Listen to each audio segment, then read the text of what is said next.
Good morning बच्चों, मैं Sanjay sir.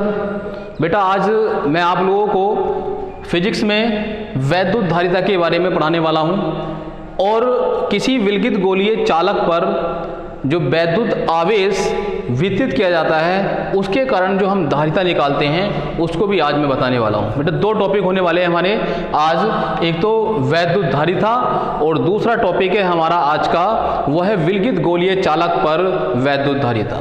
ठीक है बच्चों, दोनों ही इंपॉर्टेंट हैं, ये भी बहुत ही इंपॉर्टेंट है और वो टॉपिक भी हमारा बहुत ज़्यादा इंपॉर्टेंट है, आपने देखा होगा। ठीक, मेरी प्रत्येक वीडियो को बहुत अच्छे से देखें क्योंकि मैं हर एक बारीकी चीज़ आप लोगों को समझा रहा हूँ, बता रहा हूँ। ठीक है, आज की वीडियो भी हमारी इसी बेस पर होने वाली है। तो आइए हम चलते हैं अपनी इस टॉपिक पर कि क्या है वैद्युत धारिता, किसे कहते हैं। कल मैंने अपनी जो लास्ट वीडियो थी उसमें बताया था कि वैद्युत धारिता के बारे में थोड़ा सा एक एग्जाम्पल दिया था, दो बर्तनों का और उसमें पानी का। ठीक है नहीं, पानी किस प्रकार से हम भरते हैं, तो जिस कैपेसिटी का बर्तन होता है उसमें उतना ही हम पानी भर सकते हैं। अगर उससे ज़्यादा भरेंगे तो वो पानी उससे बाहर निकलता रहता है। ठीक यही स्थिति चालक की होती है। तो अगर इसके शाब्दिक अर्थ की बात करें हम, वैद्युत धारिता का जो शाब्दिक अर्थ होता है वो क्या होता है। ठीक है, वैद्युत धारिता का शाब्दिक अर्थ, वैद्युत धारिता का शाब्दिक अर्थ क्या होता है बेटा, ये होता है धारण करने की क्षमता। ठीक है नहीं, क्या होता है, धारण करने की क्षमता। ठीक है बेटा, ये धारण करने की जो क्षमता है ये वैद्युत धारिता का शाब्दिक अर्थ है। ठीक है, अब बात करते हैं इसके अर्थ की कि इसका अर्थ यानी कि किसे कहते हैं हम। बेटा किसी भी चालक को हम एक निश्चित मतलब कोई उसकी एक निश्चित कैपेसिटी होती है, निश्चित क्षमता होती है, उसके एक निश्चित मान तक ही आवेश दिया जा सकता है। ठीक है नहीं, अर्थात कहने का मतलब यह है कि किसी चालक को एक निश्चित मान तक ही आवेशित किया जा सकता है। अर्थात हम कह सकते हैं कि किसी चालक के द्वारा आवेश को ग्रहण करने की जो क्षमता होती है उसे ही हम वैद्युत धारिता कहते हैं। ठीक है, किसी चालक द्वारा आवेश को ग्रहण करने की जो क्षमता होती है, जितनी उसकी क्षमता है कि कितना आवेश ये ग्रहण कर सकता है, उसे ही हम क्या कहते हैं, वैद्युत धारिता कहते हैं। यही इसकी परिभाषा है। ठीक है बच्चों, आपको कॉपी में क्या लिखना है, आपको अपनी नोटबुक में लिखना है कि क्या लिखना है बेटा, ये लिखना है कि किसी चालक को एक निश्चित मान तक ही आवेश दिया जा सकता है। अर्थात किसी चालक द्वारा आवेश को ग्रहण करने की या धारण करने की जो क्षमता होती है उसे ही हम वैद्युत धारिता कहते हैं। ठीक है, नोट कर लिया होगा आपने। अब इसके बाद बात करते हैं कि वैद्युत धारिता का फॉर्मूला हम लिखते हैं कि किस प्रकार से बनेगा। बेटा जो वैद्युत धारिता है, ठीक है नहीं, इसमें जो चालक होगा वो चालक का जो विभव है, ठीक है नहीं, यानी कि चालक का वैद्युत विभव चालक को दिए जाने वाले आवेश के अनुक्रमानुपाती होता है। ठीक है नहीं, नोट कर लेना बेटा इस बात को कि चालक को, किसको, चालक, सॉरी क्या नोट करना आपको कि चालक का वैद्युत विभव, चालक का वैद्युत विभव चालक को दिए गए वैद्युत आवेश,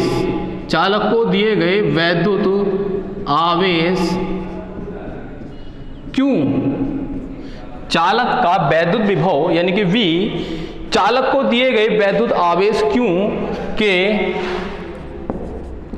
अनुक्रमानुपाती होता है, अनुक्रमानुपाती होता है। ठीक है बेटा, इसको आप नोट जरूर कर लें। ठीक है, जितना मैं आपको बता रहा हूं ये सब कुछ आप नोट करते चले जाएं साथों साथ। ठीक है, आपके बिल्कुल क्लियर समझ में आता चला जाएगा कि क्या होता है वैद्युत धारिता। तो हमने बताया कि चालक का जो वैद्युत विभव है वो चालक के दिए गए वैद्युत आवेश Q के क्या होता है, अनुक्रमानुपाती होता है। अर्थात इसकी अगर हम बात करें, अर्थात क्या होता है बेटा, ये होता है कि V वैद्युत विभव क्या है, V अनुक्रमानुपाती होता है किसके, Q के। ठीक है ना, ये बात हमने ऊपर लिख दी है। अब जब इसको अनुक्रमानुपाती के साइन को हम हटाते हैं तो इज इक्वल टू का साइन लगाते हैं तो कुछ ना कुछ कांस्टेंट हम लगाते हैं। तो यहाँ पर जो कांस्टेंट लगेगा बेटा वो Q बटे C, बटे में C लगेगा, ठीक है नहीं, क्या होता है C। ये प्रेक्षणों के आधार पर देखा गया कि ये क्या है, कांस्टेंट लगा दिया हमने कि Q अपॉन C, जहां C क्या है, एक वैद्युत नियतांक है, ठीक है नहीं। C क्या है कि वैद्युत विभव का क्या है, वो एक नियतांक है, एक कांस्टेंट है, ठीक है, कांस्टेंट है। C का है एक नियतांक है, C, जहां C एक वैद्युत नियतांक है, वैद्युत नियतांक है, ठीक है बेटा। ये जो वैद्युत है, ये जो C है, ये क्या है, एक वैद्युत नियतांक है। ये जो C वैद्युत नियतांक है तो इसी को हम कहेंगे वैद्युत धारिता, यही C वैद्युत धारिता कहलाएगी। तो इसको हम लिख सकते हैं या इस प्रकार से कि C is equal to Q upon V। इस पे इसी कहेंगे कि जिसे क्या, C, जो यहाँ पर C है इसी वैद्युत धारिता कहते हैं, जिसे वैद्युत धारिता कहते हैं, वैद्युत धारिता कहते हैं, ठीक है बेटा। ये क्लियर हो गया होगा आपके कि वैद्युत धारिता क्या है। बिल्कुल एक एक चीज मैंने बिल्कुल बहुत अच्छे से समझाई है आपको, बहुत ही ज्यादा अच्छे से, ठीक है। आप इसको जैसे जैसे बताया वैसे वैसे आपको अपनी कॉपी में नोट करते चले जाना है, ठीक है। तो क्या है ये कि V अनुपाती Q के है और V is equal to Q upon C। C क्या है, एक नियतांक है, वैद्युत नियतांक है बेटा। और जो अगर हम C को इधर ले जाएं, V को इधर ले जाएं, तो C is equal to Q upon V एक वैद्युत धारिता का फॉर्मूला बन जाता है। तो C इस नियतांक को ही हम कहते हैं वैद्युत धारिता, ठीक है नहीं, इसे ही क्या कहेंगे हम, वैद्युत धारिता कहते हैं। तो C is equal to Q upon V। बेटा इसकी अगर मात्रक की बात करें हम, ठीक है, किसकी बात करें, मात्रक की, तो Q का मात्रक कितना होगा, Q क्या है, आवेशी तो है, तो Q का मात्रक होगा कूलाम। और V क्या है, विभव है, तो विभव का मात्रक आपको पता है क्या होता है, वोल्ट होता है, ठीक है। तो इसकी अगर हम मात्रक की बात करें तो धारिता का मात्रक यानी कि C का मात्रक क्या होगा, C का मात्रक, ठीक है बेटा। तो C का जो मात्रक होगा, अगर हम SI पद्धति में बात करते हैं तो C का मात्रक SI पद्धति में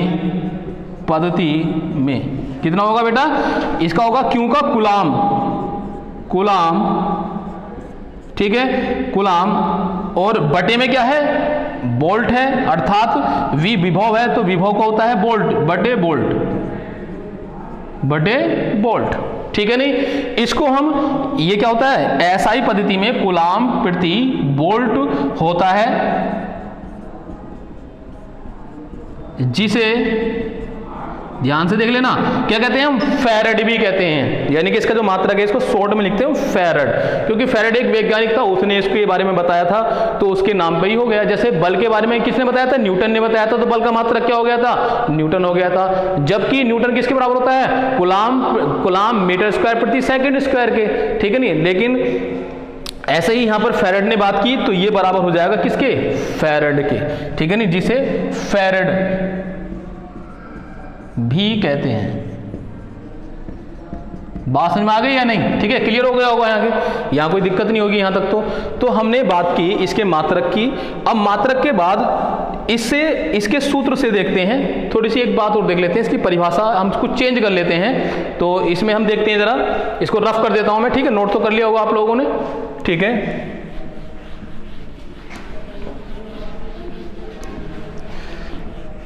देखो ये फॉर्मूला मैं रफ नहीं कर रहा हूं, ठीक है, इसको ध्यान से देखना है, इसी फॉर्मूले से हम कुछ बनाने वाले हैं अभी। तो देखिए C इज इक्वल टू क्या है हमारे पास, Q अपॉन V है, तो इसी सूत्र से देखेंगे। सूत्र है, हमने लिखा कि C is equal to Q upon V, ठीक है। इस सूत्र में हमने क्या मान लिया कि Q है, ये V है। Q इज इक्वल टू हम मान लें कि हमने मान लिया कि ये कितना है, ये 1 कूलाम, कितना बेटा, 1 coulomb. Q is equal to हमने 1 कूलाम मान लिया और V is equal to 1 volt मान लिया हमने, ठीक है, 1 वोल्ट। कितना हो गया, Q is equal to 1 coulomb, V is equal to 1 volt. हमने ये लिख दिया कि यदि इतना हो, ये हो, तब क्या होगा, तब C इज इक्वल टू होगा, देखो इसकी जगह 1 रखेंगे, इसकी जगह भी 1 रखेंगे, तो 1/1, तो 1 से 1 को भाग करेंगे तो 1 ही तो आएगा, तो इसका मतलब 1। अब देखो C इज इक्वल टू 1, इसका मात्रक क्या है, फैरड, 1 फैरड, क्लियर, ठीक है नहीं।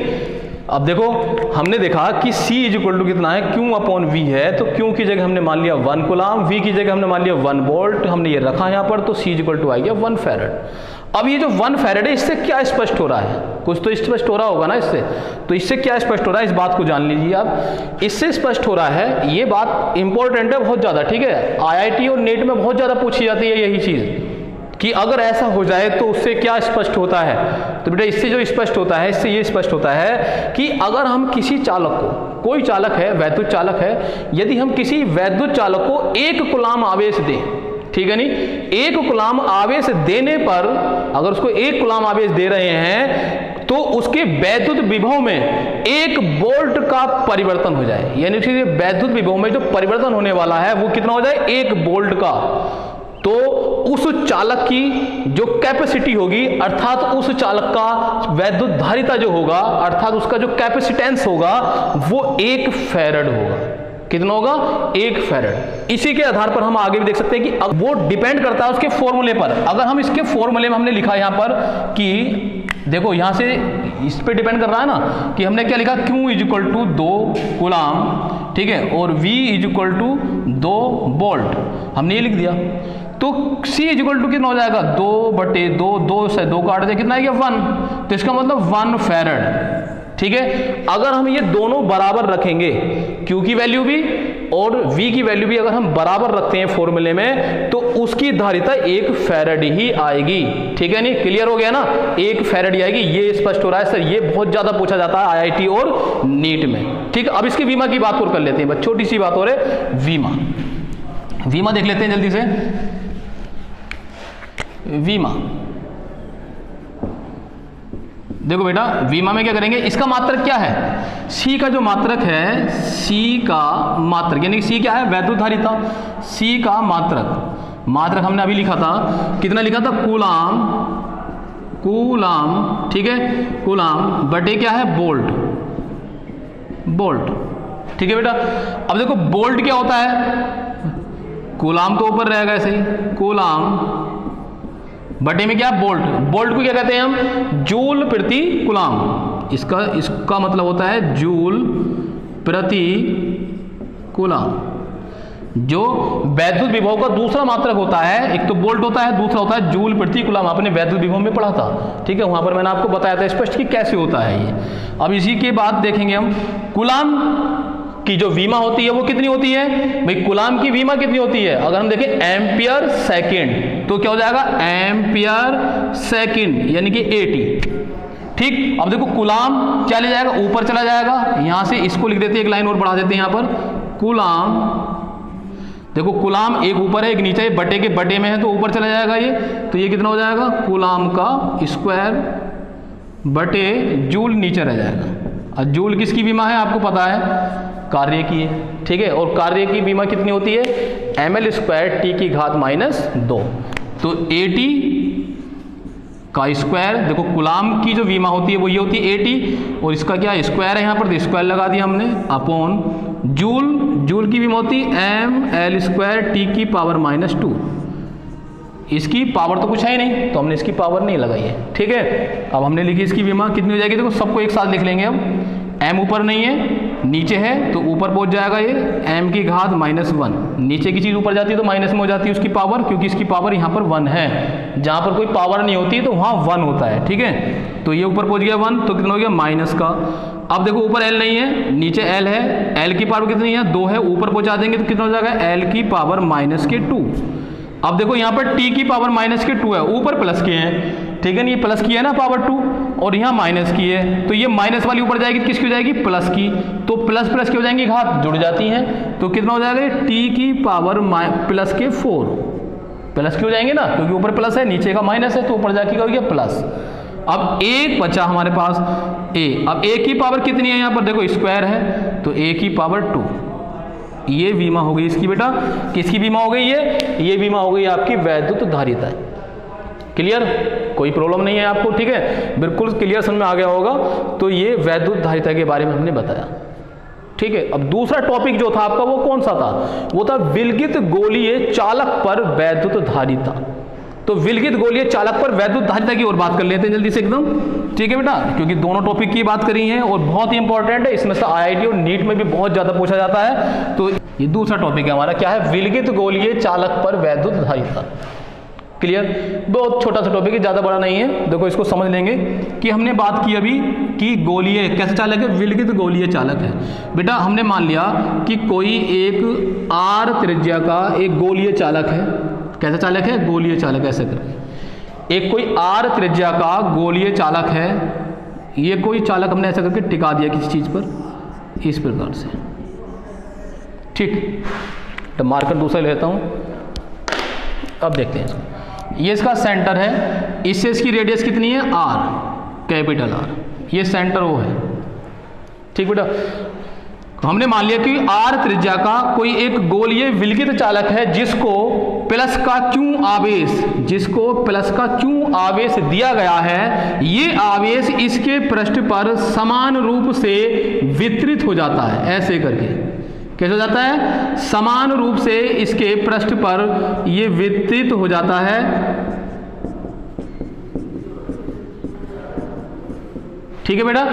समान रूप से क्या हो रहा है, ये वितरित हो रहा है। किसी कोई एक गोलीय चालक है, ठीक है, R त्रिज्या का, इसके इस पर इसको हम क्या कहते हैं, प्लस का Q आवेश दे रहे हैं, ये प्लस का Q आवेश इसके पृष्ठ पर समान रूप से वितरित हो जा रहा है। इसके प्रत्येक खंड पर, जो इसका पृष्ठ है, पृष्ठ के प्रत्येक खंड पर जो वैद्युत विभव है, वो वैद्युत विभव क्या है, वैद्युत विभव V इक्वल टू कैसा है, इक्वल, मतलब कि प्रत्येक इसके खंड पर, अगर इसके हम इसको टुकड़े में डिवाइड कर दें, मान लिया कि ये एक टुकड़ा ये हो गया, एक टुकड़ा ये हो गया, एक ये हो गया, ठीक है, ऐसा करके हम ये टुकड़ों में अगर इसको हम डिवाइड कर दें इस प्रकार से, हमने ये छोटे छोटे भाग बना लिए, एक भाग ये, एक ये, एक ये, एक ये, अगर प्रत्येक इसके पृष्ठ के प्रत्येक भाग में अगर हम बात करें तो वैद्युत विभव कैसा होगा, समान होगा। अर्थात जब भी कहीं पर किसी पृष्ठ पर, पृष्ठ के प्रत्येक खंड पर अगर वैद्युत विभव बराबर हो जाता है, समान हो जाता है, तो उसे कहते हैं समविभव पृष्ठ। तो इसका मतलब क्या हो जाएगा, ये जो इसकी पृष्ठ है ये कैसी हो जाएगी, समविभव पृष्ठ, ठीक है बेटा। कैसी पृष्ठ बन गई है, समविभव पृष्ठ बन जाती है। क्लियर, कोई दिक्कत नहीं होगी आपकी। मान लिया कि माना ये जो गोलीय निकाय है, ये गोला यानी कि ये गोलीय चालक किसी परावैद्युतांक K में रखा है, कहां पर रखा है, K परावैद्युतांक में रखा है बेटा, किसी परावैद्युतांक K में रखा हुआ है। अब देखो यहां पर कि जब इस गोले को हम बहुत ध्यान से देखेंगे तो हमें ऐसा प्रतीत होगा, ऐसा लगेगा कि इसकी जो वैद्युत बल रेखाएं हैं, वो वैद्युत बल रेखाएं इसके सेंटर से बाहर की ओर जाती हुई प्रतीत होंगी, इसके केंद्र से, जो इसका सेंटर के ओ है, इसके सेंटर से बाहर की ओर जाती हुई ऐसा करके प्रतीत होंगी ये वैद्युत बल रेखाएं इस प्रकार से। जब इस प्रकार की स्थिति बन जाती है तो उसमें इसकी वैद्युत बल रेखाएं उसके सेंटर से बाहर की ओर ऐसे इस प्रकार से जाती हुई प्रतीत होती हैं, इस प्रकार से, ठीक है। बहुत बार पूछा जाता है, ये IIT में पूछा गया है सवाल कि जब हम कोई गोलीय चालक लें तो उस गोलीय चालक को अगर हम प्लस का Q आवेश दें तो Q आवेश देने पर उसकी पृष्ठ कैसी बन जाती है, और उसमें जो वैद्युत बल रेखाएं हैं वो कहां से आती हुई प्रतीत होती हैं। क्लियर, ठीक है। तो यहां पर इसकी पृष्ठ कैसी बन जाती है, समविभव पृष्ठ बन जाती है, और इसकी जो वैद्युत बल रेखाएं हैं वो उसके सेंटर से बाहर की ओर आती हुई प्रतीत होती हैं। और जबकि क्योंकि एक समविभव पृष्ठ है, और जब भी कोई एक बंद समविभव पृष्ठ होती है तो उसके अंदर, इसके अंदर जो चार्ज है यानी कि Q आवेश है वो 0 होता है। क्लियर ना। अब देखो आवेश तो इसके अंदर पूरी तरह 0 है, लेकिन हमें ऐसा लग रहा है, ऐसा प्रतीत हो रहा है जैसे कि इसका संपूर्ण आवेश कहां रखा हुआ है, इसके बीच के बिंदु यानी कि O पर रखा हुआ है। हमें क्योंकि यहीं से तो आती हुई बाहर की ओर प्रतीत हो रही है ये बल रेखाएं, तो हमें ऐसा लग रहा है कि जैसे इसका संपूर्ण आवेश है वो उसके बिंदु O पर रखा हुआ है। यही बात पूछी जाती है IIT और नीट में कि उसका जो संपूर्ण आवेश है वो हमें कहां प्रतीत होता है। ऐसी स्थिति में जो इसका संपूर्ण आवेश है वो कहां पर प्रतीत होता है, तो कहां पर होता है, वो उसके सेंटर पर प्रतीत होता है, सेंटर O यानी O बिंदु पर प्रतीत होता है। ठीक है बेटा, क्लियर हो गया ना, कोई दिक्कत नहीं है। तो बेटा अब इसके पृष्ठ पर जो उत्पन्न होने वाला विभव है V, वो कितना होगा, ठीक है।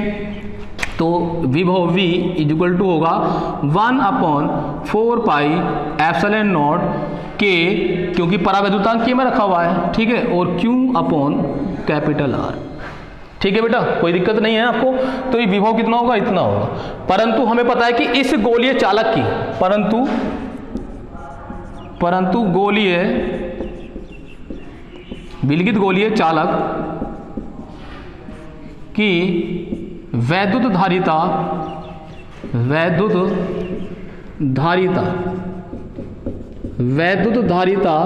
कितनी होगी, C इक्वल टू होता, अभी हमने फॉर्मूला पढ़ा था, कितना था वो फॉर्मूला जो था हमारे पास, Q upon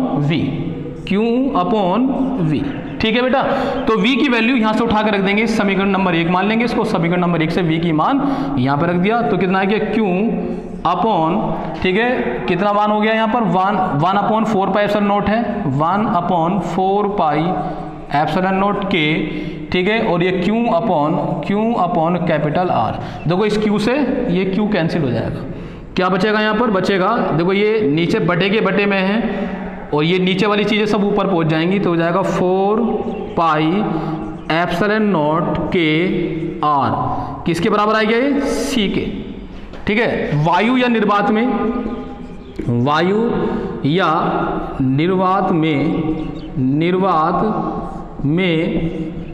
K equal to कितना होता है 1, तब C इक्वल टू कितना हो जाएगा बेटा 4 पाई एप्सिलॉन नॉट R, इतने फैरड ये होगा, ठीक है बेटा, क्लियर हो गया ना टॉपिक। ये तो हमारा टॉपिक क्या था कि ये है विलगित गोलीय चालक पर वैद्युत धारिता। तो विलगित गोलीय चालक पर जो वैद्युत धारिता होती है वो C इक्वल टू होती है 4 pi epsilon not R farad.